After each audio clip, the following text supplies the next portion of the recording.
এই যে ডেমোক্রেসির লড়াই, এই যে গণতন্ত্রের লড়াই, সামনে যে একটা জাতীয় নির্বাচন, সব দিক হিসাব নিকাশ করে আমাদেরকে এগোতে হবে।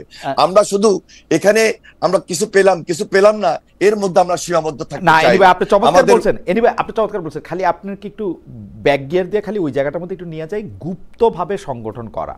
যেমন আমি সবকিছু আমারে দিয়ে বিবেচনা করি, তো আমি এখন ভাবলাম আমি ঢাকা বিশ্ববিদ্যালয়ের ছাত্র আছি, এখন আমি গুপ্তভাবে একজন মানুষ, আমি দেখলাম যে সে এতদিন ছাত্রলীগ করতো, খুব মিছিল টিছিল দিতেছে, তাইলে তো আমি যদি ব্যাপারটাকে বিবেচনা করতে পারি, আমি প্রথমেই তো ওকে বাদ দিব যে ও আসলে মুখে এক মনে আরেক, বা ওকে তার আমি আর বিশ্বাস করবো না। কিন্তু এই ক্ষেত্রে ঘটতেছে উল্টা, ওদেরকে আরো লোক ভালোবাসতেছে, ভালো করেছিস ছাত্রলীগের মধ্যে থেকে এগুলি করেছিস। সেটা হয়তো এখন সাময়িক ভালোবাসতেছে, এর রেজাল্ট ভবিষ্যতে কিন্তু ভালো না। এই কারণে ভালো না, কারণ দেখেন জুলাই আন্দোলনে যারা নেতৃত্ব দিয়েছে আমাদের বৈষম্য বিরোধী ছাত্র আন্দোলনের, সেখানে অনেক ছাত্রলীগের ছেলেরাও শেষ পর্যন্ত এসেছে, এবং শিবিরের যারা করেছে তারাও কিন্তু নেতৃত্বে চলে গিয়েছে। আজকে সেই বৈষম্য বিরোধী ছাত্র আন্দোলন যদি ঢাকা বিশ্ববিদ্যালয়ে ডাকসু নির্বাচনের নেতৃত্ব আসতো, তাহলে আমাদের দেশবাসী বা আমরাও মনে করতাম যে একটা পজিটিভ আন্দোলন যারা করেছে, নেতৃত্ব দিয়েছে, আমরা সবচেয়ে বেশি খুশি হতাম। জুলাই আন্দোলন যারা করেছে, বৈষম্য বিরোধী আন্দোলনের যারা নেতৃত্ব দিয়েছে, এই যে জেনারেল স্টুডেন্টদের মাধ্যমে একটা সংগঠন গড়ে ওঠা, তারা যদি ডাকসুতে না আসতে পারে, উমামা ফাতেমার মতো নেতৃত্ব যদি না আসতে পারে, বা আমার ছাত্র দলের যে জুলাই আন্দোলনের নেতৃত্ব আজকে আবির দিয়েছে, তারা যদি না আসে, তাহলে আমরা বুঝে নিব যে এখানে একটা ভয়ঙ্কর অপরাজনীতি কাজ করেছে। ভয়ঙ্কর অপরাজনীতি আপনি এটা বললেন, আমি জুলাই আন্দোলনের অন্যতম মানে মাস্টারমাইন্ড বলবো না, কেমন জানি শব্দ, কিন্তু সাকিব ভাই একদম সবকিছুতেই একদম সামনে থেকে ছিলেন। পরবর্তীকালে টেবিল ডিসকাশনে উনি অনেকটা বড় ভূমিকা পালন করছেন। সাকিব ভাই, জুলাই আন্দোলনের কথা আমিও ছিলাম সেখানে। আরে হ্যাঁ, আপনিও ছিলেন ভাই, সরি। এবং ছাত্র রাজনীতির গাইডেন্সও ছিলাম, রাইট, গাইডেন্সও ছিলেন। কিন্তু ঘটনা হইতেছে আপনারা যখন আটকে গেছেন, সাকিব ভাই এই কথা কি ঠিক? আমাকে আসলে অনেকেই বলছেন, যখন আসলে জুলাই আন্দোলনটা এক জায়গায় আটকে গিয়ে থমকে পড়ার পরিস্থিতি সৃষ্টি হয়েছিল, তখন সে আন্দোলনটাকে বেগবান করেছে আসলে এই ছাত্র শিবিরের লুকিয়ে থাকা, যারা ছাত্রলীগে লুকিয়েছিল, এই সাদিক কায়েম বা এই যে এরাই এই আন্দোলনটা বেগবান করছে, এবং তারা যদি এটাকে সামনে না নিয়ে আসতো, তাহলে আপনি এই আন্দোলনটাতে আসলে জিততে পারতেন না। সাকিব ভাই, ব্যাপারটা কি এরকম? সেজন্য জুলাই আন্দোলনের মূল ক্রেডিট তাদের দেওয়া উচিত, যেটা তাদেরকে দেওয়া হয় না বলে তারা আফসোস করতেছেন। আপনি কি মনে করেন? দেখুন, এই যে ক্রেডিটের রাজনীতিটা, এটা অনেকেই করেন এবং ক্রেডিটের রাজনীতিটা নিয়ে যাওয়ার চেষ্টা করেন, এবং কাউকে কাউকে একবার হিরো বানান, তারপরে আরেকজন হিরো হতে দেখি আমরা বিভিন্ন জনের বয়ানে। তাদের সাথে কে যোগাযোগ রেখেছে সেটার দ্বারাই তিনি পুরোটার আন্দোলনের ক্রেডিট এবং হিরো হয়ে যাচ্ছেন, তিনি মেটিকুলাস ভাবে করে ফেলছেন। এরকম ভাবে আমরা ফেসবুকে অনেকগুলো তর্ক হতে দেখেছি। এই পুরোটাই হচ্ছে জনগণের রাজনীতি নানাভাবে মানে বেহাত করার, দখল করার এক একটা পুরনো প্রক্রিয়ারই ধারাবাহিকতা। আমরা এই জনগণের যে ভূমিকা, ঐতিহাসিক ভূমিকা, বিভিন্ন অভ্যুত্থানে, আমাদের মুক্তিযুদ্ধে, এই যে তাদের জনগণের ভূমিকা ব্যাহত হয়ে কতিপয় ব্যক্তি অথবা গোষ্ঠীর হাতে যে সমস্ত ক্রেডিট জমা হয়, এটার আমরা বিরোধী। কেননা এইভাবে কোনো গণ অভ্যুত্থান সংগঠিত হয় না। জনগণের প্রতিরোধটাকেই বিভিন্ন অংশে, সেখানে যেমন বিএনপি ছিল, জামাতে ইসলামী ছিল, গণসংহতি আন্দোলন ছিল, গণ অধিকার পরিষদ ছিল, সমস্ত, এমনকি শেষের দিকে এসে তখন বাম ডান কোনো পার্থক্য থাকেনি, বামপন্থীরাও এই আন্দোলনের মধ্যে ঢুকে পড়েছিল।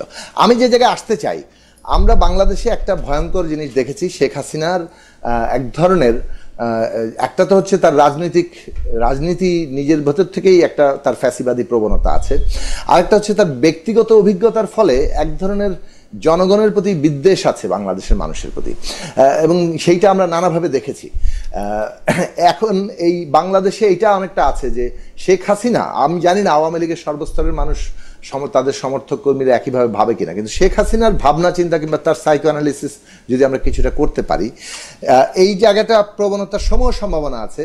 এইটা তারা ডিসকোর্স হিসেবে সামনে আনতে চায় যে আওয়ামী লীগ না থাকলে দেশটা জামাত ইসলামীর হাতে চলে যায়, আওয়ামী লীগ না থাকলে দেশটা অরাজকতা নৈরাজ্যের মধ্যে চলে যায়। এইটা তারা প্রতিষ্ঠা করতে চাইবে, এবং এইরকম অনেক ঘটনা আমরা দেখব যে যেখানে আসলে শেখ হাসিনার নির্দেশে এই এমন ধরনের কতগুলো ঘটনা ঘটবে যেটাতে এইরকম একটা ন্যারেটিভ টানা যায়। তো তাদের দাবি ছিল এটা একটা জামাতি মানে কি বলে অভ্যুত্থান অথবা জামাত এই জিনিসটা পুরো জিনিসটা করছে, এবং এইটা যেভাবে তারা প্রতিষ্ঠা করেছে তাতে অনেক ক্ষেত্রেই আবার অনেকে এটাতে কিছুটা হাওয়া দিয়েছেন। আমি বলবো যে বাকশাসের একটা ভূমিকা, মানে এনসিপি যে গঠিত হলো, বৈষম্য বিরোধী ছাত্র আন্দোলন ছিল আমাদের অভ্যুত্থানের শক্তি, তাদেরকে আমরা সবাই সমর্থন করেছি, তার মধ্যে সবাই ছিল। কিন্তু এই বৈষম্য বিরোধী ছাত্র আন্দোলন যদি তার কাঠামো গড়ে তোলে, বর্তমান অন্তর্বর্তী সরকারের সময়কালে একটা রাজনৈতিক, অর্থনৈতিক, সামাজিক, সাংস্কৃতিক বন্দোবস্ত বদলানোর যে পরিবর্তনের যে একটা প্রেশার গ্রুপ হিসেবে তারা থাকতো, তাহলে আজকে ধরুন বিশ্ববিদ্যালয়ের ক্যাম্পাসগুলোতে বৈষম্য বিরোধী ছাত্র আন্দোলনকে আমরা সবার আগে দেখতে পেতাম। কিন্তু যেটা আমরা দেখেছি যে তারা ক্ষমতার অংশীদার হলেন এবং তারপরে তারা আসলে একটা পক্ষের দিকে কিছুটা ঝুঁকে গেলেন, অভ্যুত্থানের মধ্যেই বিভিন্ন অংশের মধ্যে বিরোধ তৈরি করতে থাকলেন, পুরনো বন্দোবস্তের কায়দায় মনে হতে থাকলো যে আচ্ছা একটা দলের বিরোধিতা করার মধ্যে দিয়ে আমাদের রাজনীতি প্রতিষ্ঠা হবে। এই জায়গাটাতে গেলেন, আমরা গুরুত্বপূর্ণ করতে পারলাম না রাষ্ট্রের সংস্কারের প্রশ্ন, রাষ্ট্রের গুণগত পরিবর্তনের প্রশ্ন। সেইখানে বিএনপির ভূমিকারও দায় আছে। বিএনপি আজকে যতগুলো সংস্কারে সম্মত হয়েছে, শুরু থেকে অনেকগুলো জায়গাতেই তারা সম্মত ছিল না। ফলে যেটা মুশকিল হয়েছে যে বিএনপি বোধহয় সংস্কার চায় না, এরকম একটা ন্যারেটিভও দাঁড় করিয়ে হয়েছে। ফলে যে সংস্কারের প্রশ্নে আমরা মানে 5ই আগস্টের আগে অনেক দলের মুখ থেকে কোনো কথাই শুনি নাই, কিন্তু সেটা দেখা যাচ্ছে এখন ওইটাকে আঁকড়ে ধরে তারা একটা নতুন বাইনারি তৈরি করছেন, সংস্কারের পক্ষে কে, সংস্কারের বিপক্ষে কে। এবং বিএনপি ক্ষমতায় আসলে সংস্কার হবে না, বিচার হবে না, কাজে নির্বাচন পেছাতে হবে, এইরকম কিন্তু অনেকক্ষণ ধরে আমরা দেখেছি। এই সমস্ত রাজনীতি মেরুকরণ আমাদের এখানে মূল প্রশ্নগুলোকে দারুণভাবে ক্ষতিগ্রস্ত করেছে। একটা হচ্ছে বিচার আমাদের হতেই হবে, বিচার হবে নতুন রাষ্ট্রের নতুন যাত্রার, মানে পুনর্গঠিত রাষ্ট্রের নতুন যাত্রার একটা গুরুত্বপূর্ণ ভিত্তি। ন্যায় বিচার ছাড়া রাষ্ট্র টেকে না। 2 নম্বর হচ্ছে সংস্কার আমাদের লাগবে, এটা আমাদের অস্তিত্বের শর্ত হয়ে দাঁড়িয়েছে। আমরা যদি বিকশিত হতে চাই তাহলে আমাদেরকে সংস্কার করতে হবে, নতুন একটা বন্দোবস্ত লাগবে, সেখানে ক্ষমতার ভারসাম্য তৈরি করতে হবে, এবং নির্বাচন এর গুরুত্বপূর্ণ অংশ। নির্বাচন বাদ দিয়ে হবে না। তাহলে আমি এটাকে ফিরছি, আমি শেষ করি।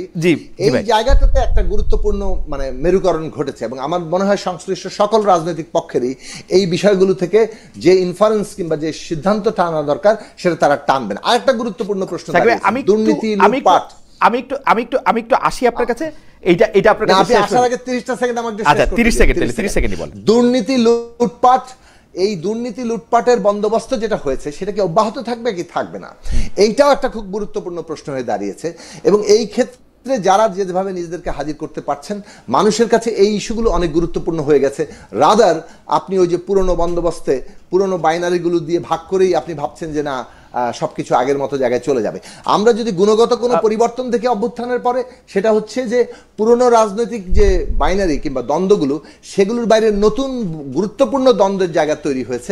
সেটা হচ্ছে যে সংস্কার হবে কি হবে না, বিচার হবে কি হবে না, দুর্নীতি থামবে কি থামবে না। শেষ কথা বলেন আমাদের, আমি সাকিব ভাই আপনি শেষ কথা বলেন। আমি খুবই গুরুত্বপূর্ণ 2টা পয়েন্ট যেটা সাকিব ভাই তুললেন, আমরাও এটা লিখে রাখছিলাম যে শেষ জায়গায় আসবো। এনিওয়ে আপনি যদি এটা বলেন, কেউ বলে থাকেন একটা সাংবিধানিক প্রতিবিপ্লব হয়েছে বাংলাদেশে, যে সাংবিধানিক প্রতিবিপ্লবের ফলে যে বিপ্লব হওয়ার কথা ছিল সেই বিপ্লব বাংলাদেশে হয় নাই, এবং সেই বিপ্লবের সম্ভাবনা শেষ হয়েছে। এটার জন্য আসলে দায়ী হচ্ছে বিএনপি। এবং আরেকটা বিষয়, আমরা ডাকসু ইলেকশন নিয়ে কথা বলতেছি, অনেক জায়গায় অনেক কিছু পড়তেছি, অনেক তথ্য পড়তেছি, কিন্তু এই যে জুলাই আন্দোলনের 1 বছরের মতো সময়ে যারা জুলাই আন্দোলনের নেতৃত্ব দিয়েছে সেই ছাত্ররা যে কোনো ধরনের কোনো আলোচনাতেই নাই, অর্থাৎ আমাদের কাছে মনে হচ্ছে তারা যে কোনো দৌড়েই নাই। এইটাকে আপনি আসলে কিভাবে দেখেন? আমরা সাকিব ভাইকে ওইটা জানতে চাইবো যে সাকিব ভাই, এই সাংবিধানিক প্রতিবিপ্লবের জন্য আমি আসলে যদি হয়ে থাকে এটার জন্য আমরা বিএনপিকে দায়ী করবো কিনা? বিএনপি জাতীয় সংসদে যায় নাই, সরকারে যায় নাই, সরকারকে ইচ্ছা করে দুর্বল করছে, শুধুমাত্র একটা নির্বাচন করতে চাইছে। এটা সাকিবের কাছে আমি একটু জানিয়ে রাখি, মানে প্রশ্নটা বলে রাখি। আর 2 হচ্ছে একদম যে ইরেলেভেন্ট হয়ে গেল আমাদের ছাত্রদের দলটা, জাতীয় রাজনীতিতে অলমোস্ট তাই হবে বলে আমার ধারণা। এইটা নিয়ে আপনাদের দুইজনের মন্তব্য শুনতে চাই। প্রথমে এনি ভাই আপনারা দায়ী একটা বিপ্লব ব্যাহত হয়ে যাবে। ঠিক আছে, দেখুন একটা বিপ্লবের পর আমরা কিন্তু সর্বপ্রথম শেখ হাসিনার বিচার সবচেয়ে বেশি দাবি করেছি, আর শেখ হাসিনার বিচার তো সবচেয়ে বেশি আমরা চাই। এবং তাদের সঙ্গে আমাদের যে স্বাধীনতার পরবর্তী যে রাজনীতি পক্ষে বিপক্ষে যতটা স্পষ্ট ছিল, সকল রাজনৈতিক দলের সঙ্গে এত স্পষ্ট ছিল না। আমরা যত বেশি আওয়ামী লীগের রাজনীতির সঙ্গে আমাদের সাংঘর্ষিক পর্যায়ে পক্ষে বিপক্ষে তৈরি হয়েছে। এরপরে দেখেন গত 17 বছর আমাদের উপর যে দমন পীড়ন, অত্যাচার, নির্যাতন, গুম খুন সবকিছু আমাদেরকে সহ্য করতে হয়েছে, আমাদেরকে মোকাবেলা করতে হয়েছে। আমাদের চেয়ে বেশি জামাত মোকাবেলা করেছে আমি বলবো না, তবে জামাতের যুদ্ধ অপরাধীদেরকে নিয়ে যেভাবে ফাঁসি দিয়েছে এটা আসলে একটা ভিন্ন ধরনের তাদের নিজস্ব ষড়যন্ত্র একটা ছিল, এবং সেখানে অনেকটাই ফাঁসি দেওয়া হয়েছে, সেটা আরেকটা ভিন্ন প্রেক্ষাপট। কিন্তু আন্দোলন সংগ্রামে মাঠে থাকা দৃশ্যমান বা বাস্তবিক পক্ষে সেটা সবচেয়ে বেশি বিএনপি এবং বিএনপির অঙ্গ সংগঠন সহ সাধারণ মানুষকে আমরা এঙ্গেজমেন্ট এমন ভাবে নিয়েছিলাম। দ্বিতীয়ত আসেন, যারা সর্বশেষ জুলাই আন্দোলনের নেতৃত্ব দিয়েছে, আমি আগেও বলেছি আজকে যদি ডাকসু নির্বাচনে তারা সবচেয়ে বেশি প্রাধান্য পেত, আমরা খুশি হতাম যে তারা জেনারেল স্টুডেন্টদের পক্ষ অবলম্বন করে নেতৃত্ব দিয়ে জুলাই আন্দোলন যেমন তৈরি করেছে, তেমনি ঢাকা বিশ্ববিদ্যালয়ের ডাকসু নির্বাচনে তাদের প্রতিনিধিত্ব ফুটে উঠত। কিন্তু সেটা হচ্ছে কিনা, এর কারণ তো হচ্ছে ক্রমাগতভাবে বিএনপি তাদেরকে আঘাতের পর আঘাত করে গেছে, তারা প্রত্যাঘাত করতে, আমরা তাদেরকে কোনো আঘাত করি নাই। আমরা বারবার দেখেন 31 দফার উপরে বক্তব্য রেখেছি, 31 দফার যে সংস্কারের আলোচনা নিয়ে এসেছি সেটা আমাদের একাত ছিল না। আমরা যারা হাসিনা বিরোধী, ফ্যাসিস্ট বিরোধী আন্দোলন করেছি, যুগপৎ আন্দোলন করেছি, সবাই মিলেই কিন্তু আমরা এই সংস্কার প্রস্তাব নিয়ে এসেছি, এবং এই সংস্কারটা হবে এটা নিশ্চিত জেনেই আমরা মাঠে নেমেছি। আমরা একটা সুশাসন প্রতিষ্ঠা হবে। প্রথম থেকে 8-9 মাস আপনারা বিরোধিতা কিসের করলেন? 8-9 মাস আগেই সংস্কারের আমিও একমত না, আমরা তো আগেই নির্ধারণ করেছি সাকিব ভাইদের সঙ্গে একসঙ্গে থেকেই, যারা আমরা ফ্যাসিস্ট বিরোধী আন্দোলন করেছি, যুগপৎ আন্দোলন করেছিলাম, এই 31 দফাই তো সংস্কারের প্রথম, এবং ভারপ্রাপ্ত চেয়ারম্যান জনাব তারেক রহমান আপনাদের টেবিলে সংস্কারের কথা বললেই তো আপনাদের মানে আপনাদের কষ্ট লাগতে শুরু হলো। 31 দফা কি সংস্কারের কথা না? 31 দফা এবং এই যে সংস্কার, এটার সঙ্গে তো কোনো অমিল নাই। আপনি ম্যাক্সিমাম 31 দফার সঙ্গে সম্পর্কিত। ইগো প্রবলেমে পড়লেন যে না 31 দফা ছাড়া আবার আলী রিয়াজ স্যার একটা আলাদা সংস্কার, আমাদেরকে বারবার ব্র্যান্ডিং করার চেষ্টা করে এসেছে যে আমরা ভারতের সঙ্গে, ইন্ডিয়ার সঙ্গে একটা মনে হয় যে আমাদের একটা সম্পর্ক, এটা কিন্তু ওই যে সোশ্যাল মিডিয়ার মাধ্যমে আমাদেরকে এই ব্র্যান্ডিং এর জন্য আপনারা সবচেয়ে বেশি দায়ী ভাই। আপনারা সংস্কারের কথা শুনে আপনারা আমরা কোনোভাবে দায়ী না। আমরা সরাসরি ভারত যে এই যে বিগত সরকারকে 2014 নির্বাচন বলেন, 2018 নির্বাচন বলেন, 2024 নির্বাচন বলেন, এবং আমাদের উপর অত্যাচার নির্যাতন করে ক্ষমতা টিকিয়ে থাকা, এটা ভারতের সহযোগিতা হয়েছে। তাহলে আমরা কেন ভারতের সঙ্গে থেকে আজকে আমরা তাদের বিচার চাইবো না? আমরা তাদের যেমন বিচার চেয়েছি, তেমনি আমরা ভারত মুক্ত একটা সুন্দর পরিস্থিতি বাংলাদেশি জাতীয়তাবাদের রাজনীতি বাংলাদেশে বসে সৃষ্টি করা যায়, সেই দিকে আমরা প্রাধান্য দিয়েছি। আমরা নির্বাচনটা চেয়েছি একদিকে হলো আপনার বিচার, আরেকদিকে সংস্কার, এবং পাশাপাশি যেটা বাংলাদেশের মানুষের সেন্টিমেন্টের মধ্যে ছিল, নির্বাচন ছাড়া বাংলাদেশে আজকে যে একটা সরকার চলতেছে, এই সরকার আপনি দেখেন, আমি বলবো না যে শতভাগ খুব ভালো করে ফেলেছে, কিন্তু একটা অনির্বাচিত সরকার কতদিন থাকবে এবং থাকতে গেলে কত রকমের সমস্যা আছে, সেই সমস্যাতে আমরা জর্জরিত। বাস্তবিক পক্ষে আজকে যারা সরকারে আছে সেখানে বৈষম্য বিরোধী ছাত্র আন্দোলনের 2-4 জন নেতৃত্বে যাওয়ার কারণে কিছুটা ট্যাগ তাদের গায়ে লেগেছে, এবং এই ছাত্রদের নেতৃত্বে যারা ছিল তাদের ভাবমূর্তি একেবারে ক্ষুণ্ণ হয় নাই তা না। সুতরাং আমরা মনে করি যে আজকে ইসলামী ছাত্র শিবির যে কন্টেস্টিং পর্যায়ে ঢাকা বিশ্ববিদ্যালয় নির্বাচন ডাকসুতে এসেছে, সেটা হয়তোবা আমাদের জন্য খুব সচেতন হওয়ার একটা ব্যাপার আছে। আরেকদিকে খুব অ্যালার্মিং আগামী এই জাতীয় নির্বাচন, এবং আগামী দিনে আমাদেরকে এই দেশে গণতান্ত্রিক অবস্থানকে সুসংগত রাখার ক্ষেত্রে খুব বেশি সতর্ক এবং সজাগ থাকার ব্যাপারে খুব বেশি মনে করিয়ে দিয়েছে বলে আমি মনে করি।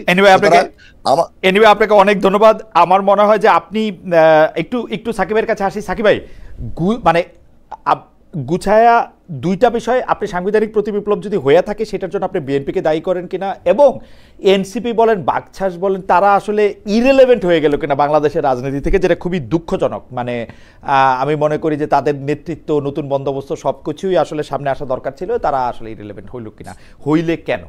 সাকিব ভাই, না আপনি একটু সংক্ষেপে উত্তর দেওয়া খুব সহজ নয়, তবে চেষ্টা করি আমার মূল কথাটা বলার জন্য।